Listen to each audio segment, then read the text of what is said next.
La Bible est bourrée de contradictions. C'est ce qu'on entend ou on lit dans des cercles islamiques qui veulent ainsi dévaloriser la Bible face au Coran. Nous trouvons facilement des livres ou des sites internet qui étalent avec complaisance ces contradictions. Mais qu'en est-il de ces contradictions? D'abord, le terme contradiction est excessif. Une contradiction, c'est quand on affirme d'un côté et qu'on nie et qu'on dit son contraire de l'autre. Rien de tel dans la Bible. Par contre, nous trouvons dans la Bible, dans des passages qui devraient dire les mêmes choses, en principe, des divergences, des variantes, voire des incohérences concernant des personnages, des dates, des nombres aussi, quand on recense une armée par exemple, ou simplement le déroulement d'événements. Mais on n'a pas attendu les critiques pour relever ces divergences dans nos Bibles, puisque celles-ci sont tranquillement signalées dans les notes de nos Bibles, et beaucoup trouvent déjà un début d'explication. Et puis certains voient des contradictions là où il suffit de lire correctement le contexte pour comprendre qu'il n'y a aucune contradiction. Mais prenons quelques exemples, dans les évangiles surtout. D'abord, les généalogies de Jésus, en Matthieu et en Luc, oui, elles sont quelque peu différentes. Mais évidemment, à l'époque, il y a 2000 ans, on ne faisait pas la généalogie d'une façon aussi rigoureuse qu'aujourd'hui. Et il faut savoir que dans ces contrées, comme en Afrique, les liens de parenté et de coutume ne sont pas comme chez nous. Bon, en tout cas, il y a des divergences dans les généalogies. Dans les évangiles, les rencontres de Jésus, bien sûr, dans des textes qui rapportent le même événement, eh bien oui, il y a des variantes. D'un côté, on dit que Jésus rencontra un aveugle, et dans un autre évangile, on dit qu'il rencontra 2 ou plusieurs aveugles. Ben, qu'est-ce qui empêche qu'un aveugle en cache un autre?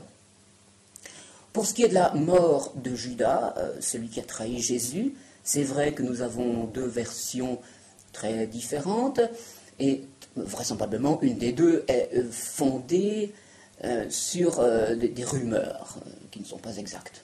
Bon, et alors? Pour les récits de la Passion, eh bien, on a bien des détails ici. Par exemple, l'évangile de Jean nous dit que Jésus portait sa croix.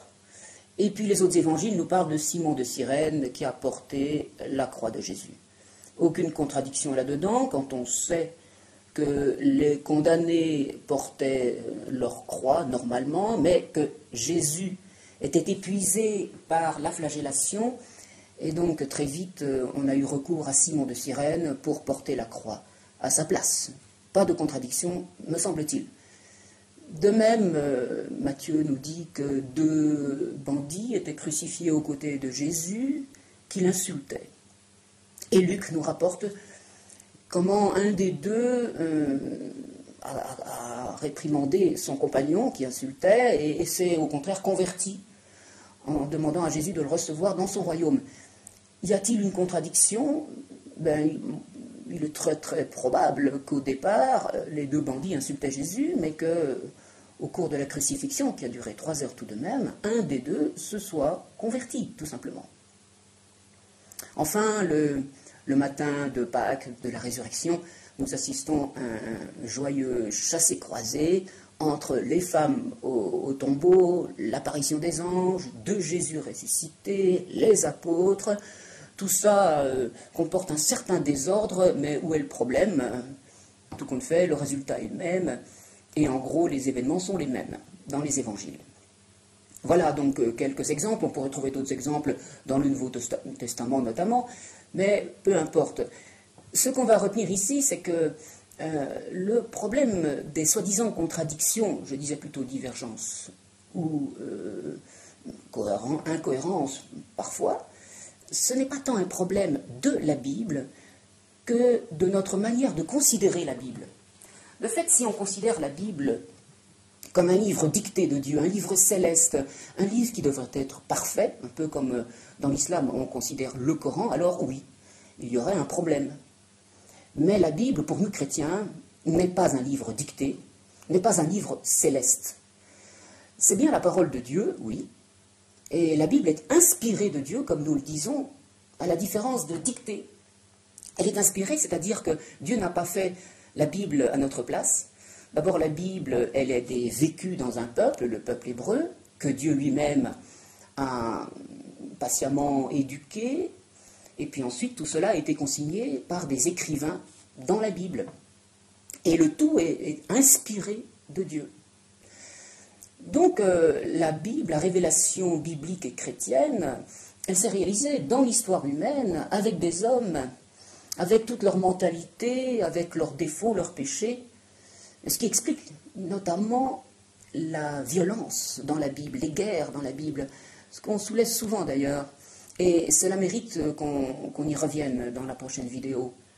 Qu'en est-il de la violence dans la Bible? Mais donc, revenons au problème des soi-disant contradictions. Si la Bible elle est composée avec des hommes, une histoire humaine, il est bien normal qu'elle soit comme porteuse de toutes les imperfections de l'humanité, qu'elle soit rocailleuse, mais que Dieu travaille là-dedans, il inspire tout cela et il se révèle là-dedans. Mais encore aujourd'hui, dites-moi, quand on assiste à des événements comme une manifestation, selon que vous lisez les rapports de la police ou les rapports des organisateurs, vous avez déjà des chiffres de manifestants très différents. Et ne parlons pas des détails, du déroulement, des conséquences de la manifestation. Et cela en plein XXIe siècle, avec tous nos moyens modernes, notre mentalité cartésienne. Alors, à combien plus forte raison, quand on recule 2000 ou 3000 ans en arrière, on peut trouver dans les rapports, dans les témoignages, des divergences tout à fait naturelles. Cela me permet de dire qu'il y a 4 évangiles, 4 témoignages différents et complémentaires sur la vie et les enseignements de Jésus. Il y a bien quelques divergences dedans, mais pour les chrétiens, c'est d'abord une richesse. C'est des points de vue différents, avec une sensibilité, selon les évangélistes, un peu différente, qui s'adresse à des publics un peu différents aussi. Alors, pour conclure sur ces soi-disant contradictions, d'abord je répète, la Bible n'est pas un livre dicté par Dieu, un livre céleste, comme on le dit du Coran dans l'islam. La Bible ne prétend pas être un livre d'histoire exacte, comme on l'a fait aujourd'hui. Elle ne prétend pas plus être un livre de science. Vous voyez, quand elle nous rapporte la création du monde dans la Genèse, c'est évidemment dans un langage symbolique. Donc ceux qui se moquent de la Bible n'ont pas compris grand-chose au genre littéraire de la Bible. Mais tout cela est dû à la composition humaine de l'histoire du peuple hébreu et des écrivains, de leur mentalité, des manières de rapporter les événements et l'histoire de l'époque. Tout ça est frappé d'imperfection, je disais, dans un style un peu parfois rocailleux, rustique, on peut dire. Et Dieu s'incarne dans l'humanité de cette façon, et il inspire tout cela pour se révéler. Mais le plus important, c'est de comprendre que ces soi-disant contradictions, je dis, ce ne sont pas des contradictions, mais des divergences, quelques incohérences aussi. Tout cela ne touche que des aspects vraiment anecdotiques, infimes de la Bible. Et que l'essentiel de la Bible est parfaitement cohérent. Le message biblique est d'une formidable unicité et cohérence. Brandir les soi-disant contradictions comme s'il n'y avait que ça, c'est franchement malhonnête. Non, au contraire, s'il y a bien des petites imperfections dans la Bible, celle-ci est néanmoins d'une formidable cohérence dans l'essentiel du message, et c'est en cela qu'elle est vraiment inspirée de Dieu. Il nous reste à revenir dans nos prochains rendez-vous sur la question de la violence dans la Bible, donc une prochaine vidéo, et puisque la question des contradictions bibliques est soulevée par certains frères en islam, eh bien, nous allons quand même jeter ensuite un coup d'œil du côté du Coran, des contradictions ou de la violence dans le Coran. À bientôt.